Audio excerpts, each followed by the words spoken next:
یا انسان نے نہیں دیکھا کہ ہم نے اس کو نطفے سے پیدا کیا، پھر وہ تڑاپ پڑاپ جھگڑنے لگا اور ہمارے بارے میں مثالیں بیان کرنے لگا اور اپنی پیدائش کو بھول گیا۔ کہنے لگا کہ جب ہڈیاں بوسیدہ ہو جائیں گی تو ان کو کون زندہ کرے گا؟ کہہ دو کہ ان کو وہ زندہ کرے گا جس نے ان کو پہلی بار پیدا کیا تھا، اور وہ ہر طرح کی تخلیق کو جانتا ہے۔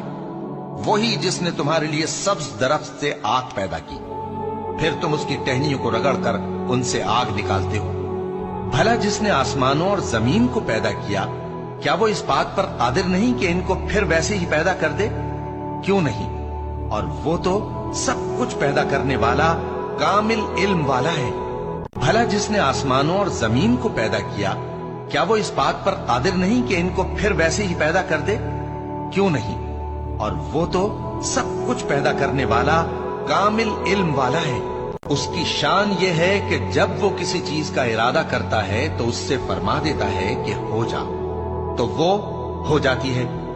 وہ ذات پاک ہے جس کے ہاتھ میں ہر چیز کی حکومت ہے، اور اسی کی طرف تم کو لوٹ کر جانا ہے۔